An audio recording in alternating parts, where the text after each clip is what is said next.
Rob woke up to an empty room. It didn't worry him unduly. These things quite often happened, and a lack of Dave was the opposite of something to be concerned about.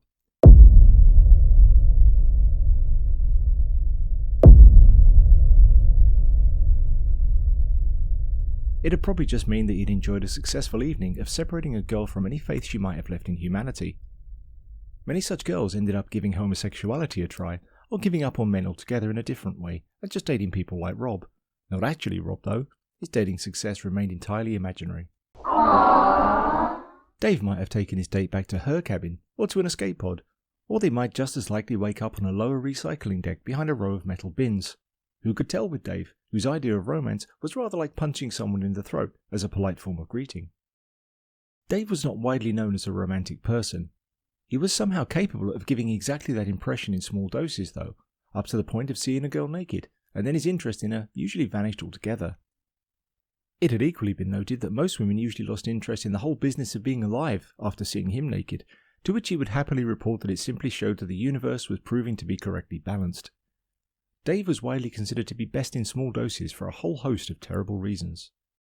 Rob yawned, stretched, and let his mind drift, just enjoying the quiet of the darkened room and the last few minutes of peace he had until the alarm went off, plunging him headlong into yet another day of wishing he'd never been born. David once pointed out the error of such things. Irritatingly, he had seemed annoyingly correct, and had clearly put a lot of thought into it. Perhaps even more irritatingly was that he'd done it with the benefit of a whiteboard, 3 different colour pens, a quite advanced flow diagram, and printed handouts. Even more annoyingly than that, this had happened in the crew lounge, around dinner time, with a live broadcast to his parents. He had demonstrated, quite ably, that the problem wasn't that Rob had been born, it was that he'd been born Rob. Rob was ginger. He was an underachiever. He was a waiter with most of a degree in general engineering. He was dull. He was socially inept, and he smelled very slightly of cheese and wet fur for much of the time, for reasons that could not be adequately explained.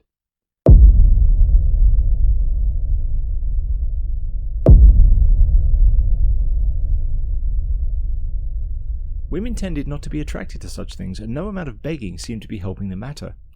He couldn't even attract a woman he considered an equal, and had been threatened with a polite greeting once after implying that he and the girl he met might have something in common.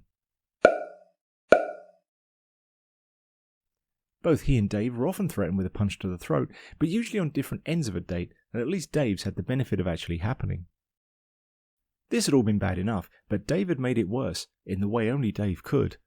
Now that part of the story had all begun 3 days earlier, and it flashed through Rob's mind as he drifted between sleep and wakefulness. "Rob!" Dave began proudly. The crew lounge was largely empty, since the shifts hadn't officially ended yet, but Dave's never officially began for reasons that nobody seemed entirely sure about. I helped. Rob sipped at a beer. It wasn't quite flat, and it wasn't quite cold, which was actually ideal since it also wasn't quite beer. As the flavour lit up his senses, he made a sharp hissing sound and pulled his now purple-stained lips tightly back in a reflexive grimace. It was rather like being gently poked in the eyeball with a speeding bus, only it left a slightly worse aftertaste, and fewer brain cells would be registered as fibres in the long haul. He cringed, not just because the beer was awful, but because of those words, which were just so much worse than awful. Dave almost never helped, and when he did, it didn't help. His version of helping was a lot like Vlad the Impaler's version of peaceful discourse. "How did you help, Dave?" Rob closed his eyes and waited for it. It could be bad, and frankly couldn't be good. He hoped against reason that he wasn't going to be the recipient of whatever help that Dave was punishing someone by offering. "You were remembering how we were talking earlier in the story about how your problem was that you were Rob," he told him. "It seems to me that a huge injustice has been done. Surely, nobody could deserve such harsh punishment for their crimes, and it's not as if you're interesting enough to actually commit serious crimes in the first place. It seems to me that for the crime of being you, your punishment is being you, which is completely unfair." Rob didn't like where this was going, and wondered if he was awake enough to be remembering that this is actually how it happened. "Dave, thank you for finding a new and exciting way to make me feel even worse about everything in my life than I already do." Dave frowned at him. He continued with a very serious tone. "I haven't finished." Rob sighed. Of course he hadn't. Dave's frown vanished as he sipped at the dreadful free beer, which went down largely unnoticed this time. Rob, I've recently become impassioned by complaints and have submitted one on your behalf. Rob frowned to himself, adopting a rather curious expression since this made no sense. What did you mean? What did you do? Dave smirked, an expression that suggested something unpleasant was coming, in much the same way that a pile of cat skeletons around the back of a curry house suggested that the dining inside might not be of the very highest degree of excellence. Unless, of course, you lived in India, in which case cat skeletons might be a good sign. He said, horribly proudly, I made a complaint on your behalf. You complained about me being Rob? Rob grunted. Dave shrugged, nodding slightly back at him. It didn't seem fair. We're English. Writing a letter of complaint seemed the thing to do. It's something I've been thinking about a lot lately. Rob wasn't following the path of Dave's logic, but if he had any, it was a disused path that led nowhere. Consequently, this was nothing particularly new. Who did you complain to? Dave braced himself to deliver the best news of all. Everyone! Rob grimaced openly. Dave wasn't known to exaggerate. If he'd done something awful, that awful thing had been done on a grand scale, and there would be no overstating it. When you say everyone... The captain, your mother, Santa Claus, the Prime Minister of Earth, the Queen of Space, your last 4 supervisors, the Trumpkin, a genetically crossed half-pumpkin, half-human creation spliced with the DNA of the 35th generation of a clone of Donald Trump that had been created to investigate the upper limit of vegetable intelligence and the lower limit of humans. 569 different gods, the star of every reality vid show for the last 42 years, only 16 of whom would survive their drug dependency. The glorious leader of the Free Galaxy and the superhero team the Archangels, who have now retired, have their own chat show, frequently complained that they rather miss their calling. Rob sighed. They said all the hallmarks of being the beginning of something rather than the end. Still, it could be that the matter was now closed, and only his embarrassment might remain. He dared to hope. Anyone else? Bernard, the head of security, a sentient lemon on Coolitron 4, the lemon planet, who can do a really convincing impression of a dog. The great robotic brain of planet Oz, who we all know is really an old man called Gerald. The Clintron, a vile war robot brain monster from the New Chicago that's now really rusty, old, clinically insane and smells of urine. Enough, Rob said wearily. I think I'm up to the limit of Dave for now. Are you sure? He said. There's actually quite a surprising amount more. You didn't really send a letter of complaint to all those people in my name, did you? Rob knew he had, and that this was probably going to be even worse than he could imagine. Dave grinned at him and slowly nodded. Do you want to know what it said? Rob shook his head. He clearly did not. It said, Dear Universe, and the people that seem to control the little piece of it of which I'm aware. As is painfully apparent, I am a horribly wretched person with unnaturally ginger hair. I have the charisma and physical appeal of a dead rat, lying mouldering in a gutter somewhere, and frankly, my sex life is suffering for it. As this whole universe thing seems to be set up with the clear intention of passing on my cripplingly unfortunate genes so that others can share in my terrible misfortune, I feel the need to complain. I'm unaware of any transgression I've made that might be terrible enough for this awful fate to be thrust upon me. My only recourse, therefore, is to complain, in the hope that someone might be able to rectify whatever error has caused this. Yours inferiorly, Rob. Failure. Rob just sat there for a moment, trying to find something to say. For a while it struck him that it was actually a quite well-constructed piece of writing. But what was more striking was that now everyone who had ever had anything to do with any aspect of his life now had it in front of them. He grumbled. Dave, what do you think is going to happen? Why did you do this? Dave frowned, and he had that annoying expression he often wore when he felt that the reasoning behind his bizarre behaviour should be obvious and immediately apparent to everyone. Mostly to annoy you, he admitted with a shrug. It occurred to me that I haven't done anything really interesting for a while, and that's just not like me. I briefly considered shaving your head while you were sleeping. I asked the computer to extrapolate what you'd look like without hair, and the results were horrifying. Rob was very slightly intrigued. I looked bad? Dave seemed thoughtful for a moment. Finally, he felt he had a suitable answer and said simply, Worse. Rob sighed and wearily just gave in to it all. You're an idiot, Dave. He nodded happily and said, I know. I mean, you're really, really an idiot, Dave, he insisted, not that it would do much good. Trying to argue with Dave was like hammering a rubber nail into a titanium brick with a glass hammer. Dave grinned and agreed. I know. No, Rob began, facing him directly. You're the stupidest thing in the universe. I don't know, Rob. The universe once had the original Clinton and Trump in it, and people voted for them. People are generally really stupid. Rob, I mean, 50 Shades of Grey wasn't always a brand of toilet paper. It was once considered literature. Nobody reads toilet paper, Rob grunted and sighed to himself. And who would you have voted for, Dave?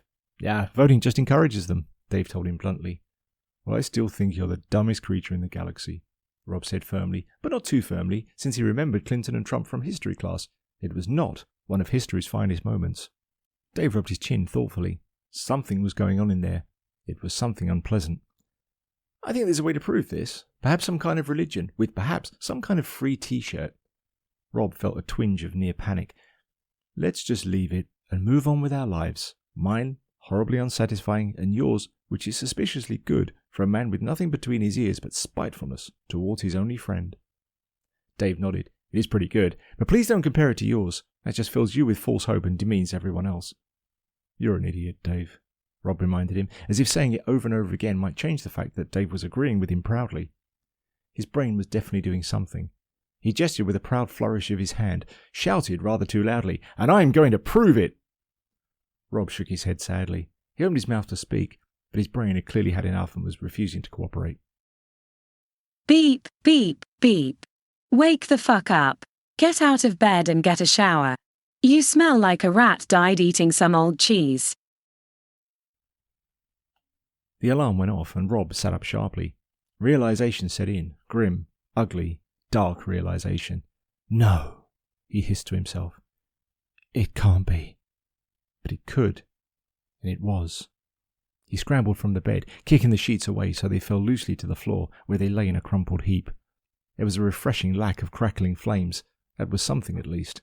Suddenly, he picked up his feet, recoiling back to safety. It was just too dangerous, just plain stupid to put them down. Anything could be down there on the floor. Dave had once electrified the panels just to make a point about people using the bathroom at night, which apparently annoyed him slightly. And so, the point would be especially pointed, he'd done it during the day. According to him, this explained everything that needed explaining. He'd managed to find a kind of signal pulse that would go straight through the soles of shoes and have a profound effect on the insides of a human being. Specifically, on that human's ability to instantly expel all traces of physical waste in a single, violent spasm. Oh, no. The effect of all this was that the point was quite well made, and an arguably unforeseen side effect was that the ship's surgeon was sufficiently impressed with the results to have Rob written up in 2 separate medical journals. And the ruined underwear became quite famous for the experience. It had once been invited to a quite decent dinner party, which was a significant blow to Rob's ego, since not only was his soiled underwear more interesting than he was, but he was also stuck serving drinks at a party in its honour. Computer. Date. Rob barked. It's April the 1st, you disgusting, subhuman, ginger monstrosity. It told him. The words reverberated around his mind, numbing his senses. His head swam in fear. He could feel the sound of blood as it pulsed through his eardrums in the cold, dark silence of the room. No, he gasped. It was the day of fools. It was the day of Dave. It was a day when anything could happen, had happened, and almost definitely would happen again. Supervisor, Betty Swalsack, watched with a curious frown as Rob made his way dubiously into the upper cafe.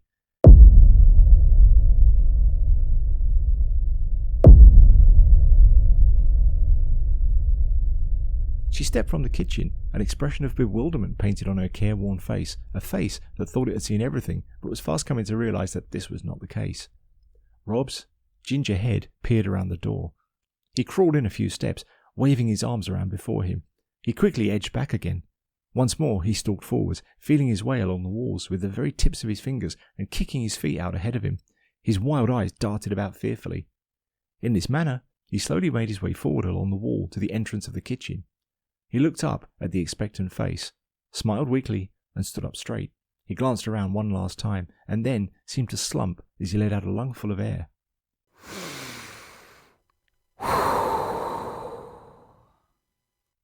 Rob? She began with a huff. Have you gone completely and utterly insane? More insane, I mean. Rob nodded sadly. It was an entirely reasonable question. It's the 1st of April, he told her. On this ship, we call it the Day of Dave. The Day of Dave, she repeated back to him, not sounding terribly convinced that his explanation was convincing. or that it was even an explanation in the conventional sense. Dave gets worse today, he explained. He's always bad, but today he gets worse. Every year he does something appallingly bad, always worse than before. He often leaves traps for things. He once set me up on a date and told me to bring a bunch of flowers and wear my finest suit. I had to ask for Rachel when I got there. For some stupid, desperate reason, I went along with it. I turned up at the place and asked for Rachel. She turned out to be a 5-year-old girl with a very confused look on her face, until her parents explained that I must be the clown they'd ordered for her birthday party from Dave's Ginger Clownatorium and Financial Consultation Services. She frowned and appeared to fluster. Of course, everyone had heard of Dave, but for most people it was often difficult to believe that the stories were true. He really did that? Well, at least it can't get much worse, can it? Her eyes had a hint of fear about them. Last year, he put all my clothes in the automated laundry, Rob began. She smiled thinly, a little confused. I don't see how... I was wearing them, Rob said sadly. Instead of cleaning fluid, he poured in food dye and softener. After 10 minutes, I came out with bright ginger skin under a bright ginger suit with a bright ginger soap suds on my... He paused, closed his eyes and huffed to himself. He had to say it. He had to say the words David used. My bright ginger hair. She sniggered. He kept saying I was huggably soft and delightfully Titian for a month afterwards, Rob said, cringing. He didn't just say it. He posted a WikiWeb advert for me on a dating site as well, looking for fruit sexuals with a leaning towards overripe oranges. He hung his head sadly as he remembered. I had 245 dreadful replies. All of them were men, except for 2 females who said they identified as farmyard equipment. One of them promised to bring her own rake. She tried not to laugh and somehow managed to keep it down to a snigger. That's not so bad. Rob glared at her, his eyes flashing angrily. I thought that too, and it was my first mistake. We met for lunch around 11:30 a.m, and I was lulled into a false sense of security. I was eating soup when I found out there was more to come. It was still piping hot when my face crashed down hard into a bowl of farmhouse tomato. I was arrested by 2 crewmen under suspicion of mutiny, which is still punishable by death, I might add. David sent the captain a note telling her I was madly in love with her and that I was going to prove it by taking the ship by force and returning it to her as a romantic gesture that I hoped would earn me sufficient brownie points for a meaningless evening of disciplined ginger fun. She sniggered again. I can't work out how he tricked me into eating tomato soup. As they pulled my head out of it and put me into the electro-shock cuffs, while serving up a significant beating from their plasma sticks, Dave just grinned at me and said, "Did your head go in the orange-coloured soup? It's almost impossible to tell." She covered her smile with her hand and covered the muted sound of laughter with a fake cough. "Well," she began, "I'm sure it won't be so bad this year." Rob looked away. "It will. It'll be the same. It's always the same. There's a WikiWeb page of condolences for the victim of his April Fool's pranks and their families. It goes back years." "So I'm guessing Dave had something to do with the letter I received?" she asked. "The one complaining about being Rob?" He nodded sadly. "I think he just did it to annoy me, but your guess is as good as mine." "Let's get you a nice cup of tea," she suggested, ushering him away from the customers who really couldn't care less about any of this. Rob's eyes widened. "You can't eat or drink anything, not on the day of Dave. There could be anything in there. Anything."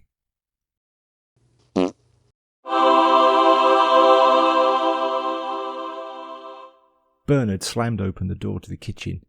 He was wide-eyed with panic, breathing heavily, and was staring around the room with wild eyes. Rob realised that his initial impression was probably unreliable. It was just that he'd never seen the head of security actually move before.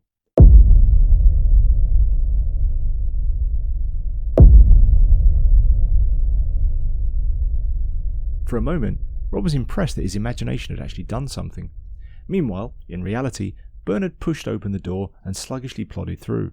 He had slammed it open with such force that he had to kick it a second time, just so the opening was wide enough to let him through. The previous description was burned into Rob's brain because Dave used it so frequently to describe his dating prowess in garishly vivid details, both to Rob and to future dates. Ugh.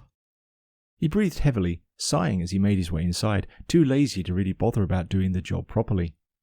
That sentence also resonated strongly with Rob, because he'd heard so many of Dave X's describe their sexual encounters afterwards in just that way, a way Rob felt was probably more accurate. Bernard was armed with his pointing stick, a futuristic stick that had been scientifically perfected for the delicate and nuanced art of pointing at things to a degree of excellence unrivaled by any stick before it.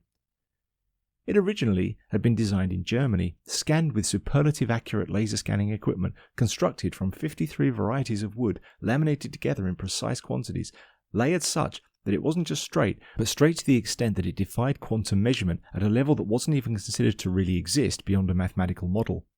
Commercial production, however, was considerably impeded by the mandatory daily unleashing of an ever-increasing number of wild shrieker monkeys into the factories and offices, who attacked the staff, destroyed material, and ate everybody's lunch without asking. It was subsequently outsourced to China, which had no such regulations, but the end result was better suited to pointing round corners and then falling apart while standing still. Bernard pointed his stick at him. "You're Rob, aren't you?" Rob looked over to the wall where the tip of the stick had veered off to. He presumed Bernard was talking about him, and his hand reflexively pointed up at himself in response. A job it did more than sufficiently without the need for German excellence or the Chinese polar opposite of that. "I was told you were chubby, rat-like, with wild-coloured but boring hair," said Bernard. "That seems about right. Now that I look at you, I see why you put in that complaint. I don't think there's much we can do about it down in the security office, but as my dad said before my mum left him, everything will be fine so long as we're just trying." "Hello, Bernard." Betty fluttered her eyelids at him and spoke with a soft, girlish voice that bordered on the wrong side of flirtatious and the right side of horrifying, at least to Rob. Bernard must have felt much the same way, and he began brandishing his pointing stick defensively. "Betty," he said, cautiously backing away. "I thought you worked in that big white room where all those idiots work that always smells of toilets." She looked slightly confused as she gestured around the kitchen. "I do." Bernard nodded to himself and thought about this for a moment. His brain wasn't what it had once been, which was a biologically normal brain. Most of it had left to follow a very different career path during the war, when a piece of exploding bulkhead had provided some of it with a unique opportunity for adventure and travel. Luckily, he lived in a time where technology could cheaply and easily replace such damage with the gentle, non-invasive techniques that could safely restore every facet of what a person had once been. Unluckily, he lived in a time when such things were prohibitively expensive. Even less fortunately, the loss of more than 40% of your brain matter meant that the military no longer classified you as a human being and cut off all your subsequent allowances and benefits, as well as beginning legal proceedings to claim back all previous payments. But in a final piece of fortune neither particularly worse than good nor particularly better than bad, the merchant fleet had a program to help poor, distressed former soldiers who had the legal rights of a tin of canned meat. Interestingly, that was how the rest of him quite literally ended up, since it was wartime and protein was scarce. "Bernard, are you okay?" said Betty with a frown. He continued staring for a moment and then dragged his mind back to the big white room that smelled of toilets. "I'm fine," he told her, and glared apathetically at Rob. His mind briefly flashed with what felt like a very important idea, as he realised he should never eat the sandwiches from this place. Then the sharpness of ideas left him, and he vanished once more into the vagaries of his imagination. He had been restored to a functional state with what was laughably referred to as a synaptic patch. To have that happen, he simply had to sign a legal waiver, which is something of a legal grey area where much of your legally owned grey matter is in a can of soylent chicken curry. He had woken to find a new piece of head where a gaping hole had once been, and a freshly repaired brain, now that someone had poured a big bag of computer-active sand into it. The only minor inconvenience was that 42% of his brain was now the property of the merchant fleet, who also owned everything below Betty's waist and above her knees after she signed up for trials to the highly unsuccessful self-delivering tampon experiment.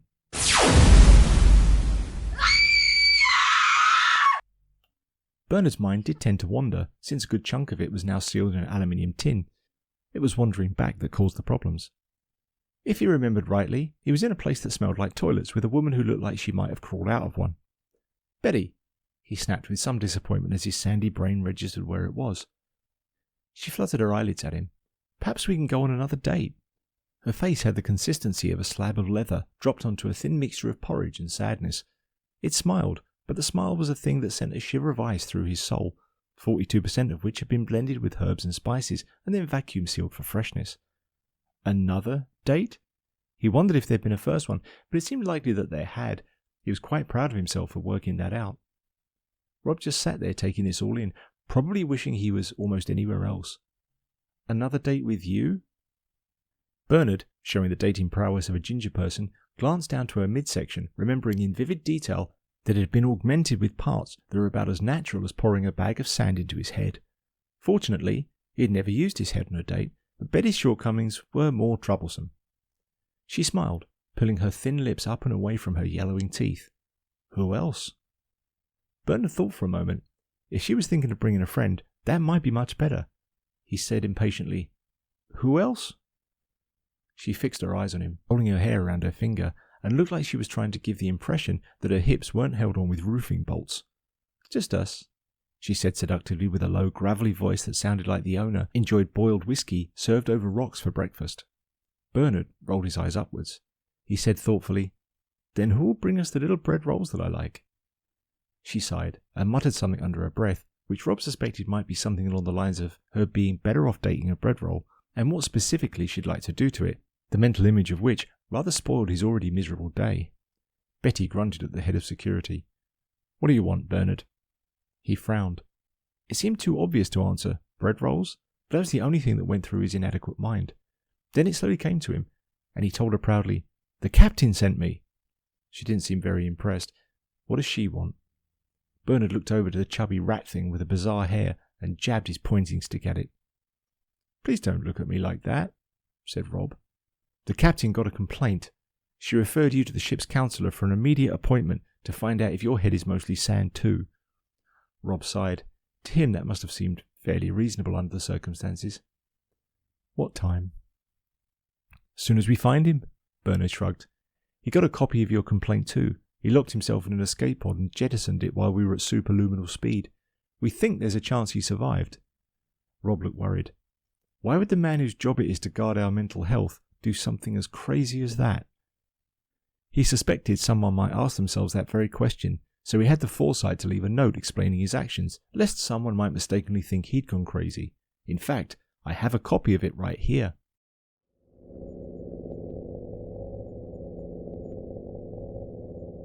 I have not gone crazy. Dave is up to something big. This letter of complaint I received from Rob, alarm bells are ringing. No ginger can write that eloquently. And that can only mean one thing. Dave.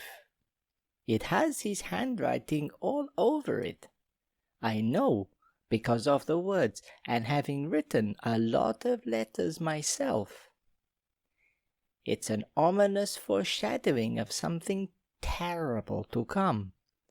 On my last meeting with him, I asked him how he was feeling. He replied that he had no complaints. No complaints. His face was straight, but I could see him grinning wickedly on the inside. Then he told me the story of how last year, on April the 1st, he had been blamed for an outbreak of alligators coming out of passenger toilets. He claimed it was a misunderstood caused by the poorly worded instructions that came with his Chinese ant farm. But my own Chinese ant farm didn't even come with any instructions and had only 3 small alligators. I just can't risk it. I must escape, if there is to be any hope. I have a family to consider, and the only security on this crazy ship is senile old fool whose brain is mostly sand. Perhaps the icy vacuum of space will quiet the wretched sound of these alarm bells I've been hearing day in and day out since I received that accursed letter. Oh, why won't they stop? Rob grimaced and said suspiciously, Complaints? So he is planning something. He always drops little hints of what's on his mind, like the one time I came back to the room when he had a date in there and found all my stuff piled up in the corridor.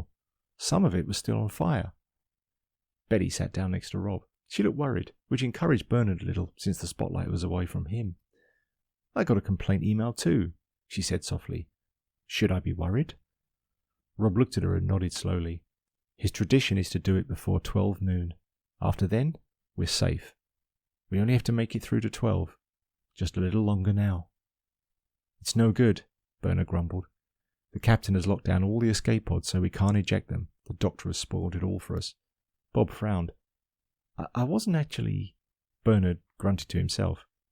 And she's safely tucked herself away. There's no chance we can get her to release the lockouts.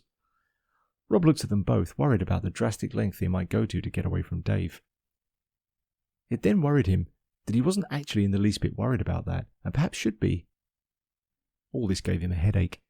Bernard rubbed his chin. 12 noon. That's a problem as well. They looked at him expectantly. That's when the Archangel's chat show is on. It's my favourite show. They were superheroes back in the old days when I was young. Captain Breaker could walk through metal security doors. Kid Silence could make security alarms turn themselves off. And Miracle Girl was so amazing that men would just stare at her and couldn't look away. Together, they tried to solve crimes, but actually weren't very good at it. Personally, I think they missed their calling until they hosted a chat show. There was silence. Not the good kind when someone is saying something interesting, but the other kind just before a sniper pulls the trigger. The Trumpkin was on yesterday, and the Clintron was live from its home planet. They were talking about a new religion. The Clintron rejected all religion, saying it was logical, since Satan is the one true God. And the Trumpkin was very enthusiastic about it. He said there was not enough religions that come with a free t-shirt. There was more silence, but sadly no sniper. Rob rubbed his temples and sighed loudly. Ficbrictarianism. Bernard shrugged. Betty sat up suddenly and looked interested. The belief that the whole universe exists only within the imagination of a sentient brick, and the brick itself is part of a temporarily finite universe that only comes into being when read about in fictional literature. I joined that. I got the t-shirt as well. It's a quality item. Rob wanted to cry out in dismay, so he did. How can the universe exist in the mind of a brick, and then the brick only exist in the mind of somebody else reading a story about it in another universe? That's crazy. That could never happen. What kind of crazy messed up universe could such ideas even come from? She put a supportive hand on his shoulder and said softly, Don't worry. I'm sure it'll be fine. Rob felt that meant very little from someone who chose their religion based on what garments were given out free with it. I think that everyone got the complaint, continued Bernard. Does that mean everyone should be on the alert? Rob frowned at him and said with a hint of irritation, You're in charge of security. What do you think? Calm down, Rob. Betty patted his shoulder. As she sat down next to him, there was a metallic clattering noise. Perhaps more girls would date you now after reading the complaint, just out of sympathy. Betty shook her head sadly. No, Bernard, she said sadly. There was a picture. They cowered in the lounge, the only place of sanctity left that they could think of. They told themselves that there was safety in numbers. Perhaps it was true. Perhaps he had targeted them individually, or perhaps he had planned something for them all together. They couldn't know for sure, but they hoped nonetheless. Crewmen, labourers, and even a few passengers who knew of him had gathered there, huddled together in fear. The clock showed the time as it melted away. There were only a few minutes left before noon, and each flash of the clock as the glowing red numbers counted down took them all closer to salvation, if salvation was coming. Whatever was coming, though, it was coming soon. Whatever Dave had planned was going to happen imminently. The barman broke the uneasy silence, asking, What do you think he's going to do? His eyes were fixed on the door as he wiped over a glass over and over and over again with the bottom of his religious t-shirt. Rob shrugged. As he glanced around, a host of eyes were looking in his direction. He was the resident expert, the one with the most intimate knowledge of Dave, his actions, his crimes, and his oddly functioning, but functioning regardless brain. I don't know, he exclaimed. I think it's obvious by now that I don't have any control over him. I don't actually think he has any control over himself. There was tutting around the room and pointedly angry stares. On the vid screen, a game show was in progress. A hideous, half-pumpkin, half-Donald Trump clone thing grinned at the camera. It began ranting about letters from the public, and how there were things out there that were even crazier than whoever had thought that splicing a brain-dead politicians to a brain-absent vegetable was a good idea. There was a chuckling sound from the audience, but a warning flashed on the screen that the Clintron was not amused and was arming local terrorists to have its revenge for its continually pitiful jokes. Pitiful was also the mood in the room. It was a sombre place, a place of morbid reflection. Still, Despite it all, the clock ticked down towards a moment of calm that they all hoped was coming. Suddenly, and without warning, the door slid open. Dave strolled in without a care in the world. As he paced over the dishevelled metal floor, the room was plunged into hushed silence, all eyes turning to watch. Rob waited, perched at their usual corner, him sitting on a slightly crooked bar stool as Dave took his place on the one just around the ledge. They would soon come to know what he had planned. "Lunchtime!" Dave exclaimed happily. "I woke up in a dustbin on the recycling deck next to Fiona from Complaints. She said it was the first time she'd ever had a romantic evening end in so awful a fashion. I took it as a compliment." Rob looked around. All eyes were on him with their expectant gazes. "I don't think it's a compliment." "I don't get many, so admittedly it's difficult to judge," Dave told him. "It turns out that in Complaints, they actually get paid to listen to other people moaning, if you can imagine anything so awful. I thought they were the ones who did the complaining. In any case, she had heard of me many times and came to find out if the stories were true. She agreed to a date and said just be myself. She regretted saying that when she let me order dinner for her and she got a bottle of wine and a straw and a box of slightly used condoms and a ticket for a ride home that wasn't valid till morning." "Dave," Rob stopped him, feeling that somebody had to. Dave looked over, a slight flutter to his lips, a tiny little smile. He shrugged and said, "She laughed. I think she thought I was joking. That happens a lot." "Dave, you're killing us," Rob pleaded. "What did you do?" His eyes traced up to the clock. Dave shrugged and asked, "Last night?" He smiled wider. "Well, she's got a whole new list of complaints, only this time they're medical, and she won't be discussing them with her mother." "I don't mean with the girl," Rob grumbled at him. "Anyone stupid enough to sleep with you gets no sympathy from me." Dave began to nod in agreement. He said quite firmly, "That is also my policy." "I mean, what did you do to us?" Rob gestured with a nod around the room. Faces were turned to them. Every ear was listening. Dave looked around. He saw a face he recognized. "I covered her in cream and licked it off. It turns out that whipped cream and shaving cream are two very different things. No one mentions that when they're selling the idea to you." "Dave," Rob was almost begging now, not least because he had become the acting spokesman of the entire group. "What prank did you pull?" "Prank?" The clock ticked. "Prank," Rob pleaded. Dave shrugged. "I've been thinking about this Fickbricktarianism," he told him. "I reckon there's something to it, you know." Rob looked bewildered, which was precisely what he was. "You came up with that. You only did it to see how stupid people were. You started a fake religion with the dumbest concept you could come up with to see what would happen." "Yeah, but I reckon there might be something to it." Dave rubbed his chin and tried to look smart. "I mean, maybe when Mr. Christian came up with Christianity, he might have rubbed his chin and said, yeah, there might be something to this. Maybe some guy really did get nailed to something because he did something bad and not because he didn't. I mean, maybe in Fickbricktarianism, you could be nailed to a tree. I thought about this and couldn't find a single objection. What about that other one where they cut off the end of their penis and broke banking laws? Wasn't there a peaceful one that attacked everybody?" "What?" Rob said aghast. Dave rolled his eyes. "I should have known you'd find something negative to moan about in my completely innocent comments. You hate religion. That's your problem." "What?" Rob almost cried out. "Should I not complain that you just started your own religion? That you want to nail me to a tree? Or that you're sitting there making blasphemous remarks over the lunchtime menu?" "You can't really complain now," Dave explained, irritatingly calmly. "Fiona won't be working today, and frankly, when she gets back from the clinic, she's going to have her own problems to worry about. She's not going to want to hear about yours." There was a rumble around the room, and Rob felt the only adjective that might suitably fit was murderous. "Dave, what did you do?" he insisted. Dave leant forward. "What the hell are you talking about?" Rob frowned and said, "It's April the 1st. We all know you played some horrible prank. What is it, Dave?" Dave looked around and grinned. "Oh, that," he said irritatingly calmly. Rob pleaded one last time as the clock came horribly close to noon. "Dave, please. I know you did something awful." Dave nodded very slowly. Maybe I did something, just a little something that would get everyone all at once." There was an audible gasp and a ripple of hushed conversation. The clock clicked down. "Rob," Dave grinned at him. "Rob, shall I tell you?" Rob didn't want to know. His mind was reeling. He felt like running away screaming for his mummy, although that wouldn't have been very productive, since she read a copy of his complaint, rolled her eyes, and sent back a reply that read, "Not known at this address." Still, he found himself nodding. His eyes flicked up. The clock had less than 30 seconds left, and Dave was grinning at him. "Rob," Dave began, "I tried something different this year. I did something that affects everybody on both sides of the universe. In the universe where people are reading about the imagination of a sentient brick, if such things are true, it will reach every corner of every world, every member of the crew, and every person throughout history whose lives might cross mine at this moment. I did one thing that nobody expected me to do. Rob felt his heart thumping. He leant forward and the whole room joined him. They were as one now, fearfully waiting for it, dreading the awful revelation. The clock ticked down, only seconds now remained. "Rob," Dave said to him, "this time, what I did was..."